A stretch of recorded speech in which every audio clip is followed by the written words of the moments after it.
Hi everyone, and welcome to a course on how to create animated gradient backgrounds in After Effects. In this course, we'll learn step by step the basics of how to create this type of animation and all the necessary skills along the way.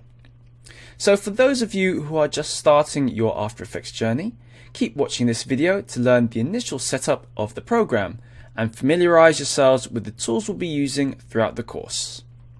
If you're already an After Effects expert and would like to jump straight into the meat of the course, feel free to skip to the next video to get started on the animated gradient background. So let's get started by taking a look at how to load the workspace.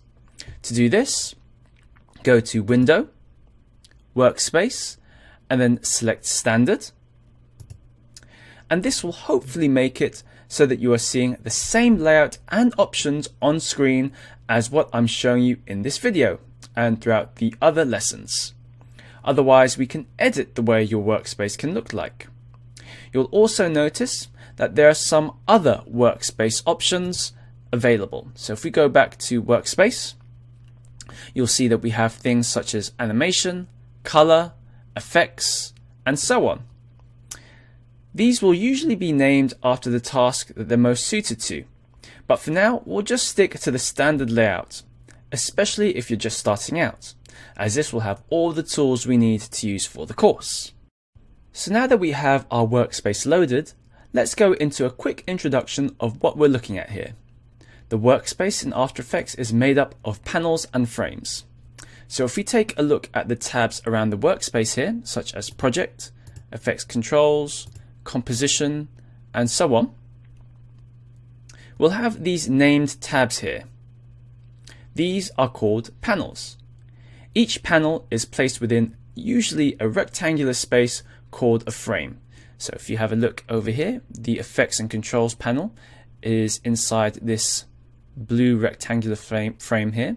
And if we select the Composition panel, you'll see that this frame is a lot larger, like so. Now we can easily adjust the size of the frame by moving our mouse over the edge of the frame, like so, until the mouse cursor changes.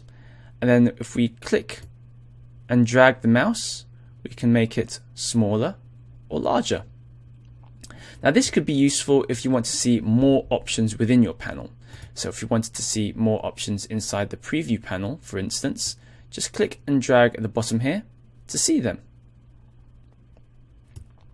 We can also move panels to different areas of the workspace. Now to do this, simply grab one of the named panels using the mouse.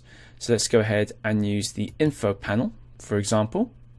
And then we want to just click and drag it over a different area.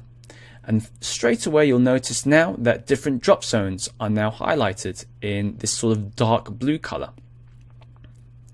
Now all we have to do from here is release the mouse button once we're hovering over a place that we want to place it, and you'll have a new placement for your panel. So now you can see that we've got the info in this panel here, like so, in this frame. Now the placement of the panel depends entirely on the drop zone area. So for example, if we place the panel in the outer edges of the frame, like so, it will appear beside the frame. We can do this on either side, or also at the bottom or at the top, like so. However, if you wanted to put the tab within a frame, you'll have to click and drag it within the center drop zone area of the frame. So now you can see we've got two tabs, Composition and Info. Another trick that you might find useful is to make a panel float. Now this is mainly useful for those of you with 2 or more monitors. So say if you wanted this info panel on your second monitor. To do this, all you have to do is click and drag as you would normally. And then whilst holding the mouse button down, press and hold the control key on the keyboard, or the command key if you're using a Mac. And then this will change the look of the panel like so. And then simply release the mouse and keyboard key to create your new floating panel. Excellent. Now, to reset the workspace to what it was originally, let's go back to the workspace menu here and then select Reset Standard. And there you go. Alternatively, if you wanted to save your new workspace, all you have to do is go to Windows, Workspace, and then Save as New Workspace to save the workspace. Now, in the standard layout, you'll mainly be focused on 4 different areas. The left area here will be where your project panel is, and this is where you'll find all the resources of your project, such as imported logos and compositions you've created. In this course, we'll be using this area to access our composition files, such as our backgrounds and our colors. The bottom area will be where all your layers are kept, and the timeline of your composition is just next to it on the right. Now, this is going to take up most of the space, as we'll be needing it to time our keyframes of our animations and various other effects. The center of the area here will be how you can preview your animation video. And over to the right is where you'll find all our effects and presets. And these are what we're going to use for our animation. And over at the top here is our preview panel, which is where we can click to preview our animation.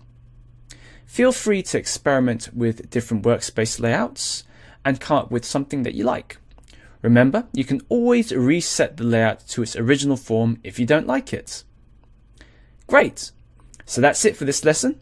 In the next video, we'll learn how to set up and pick our color palette. See you all there.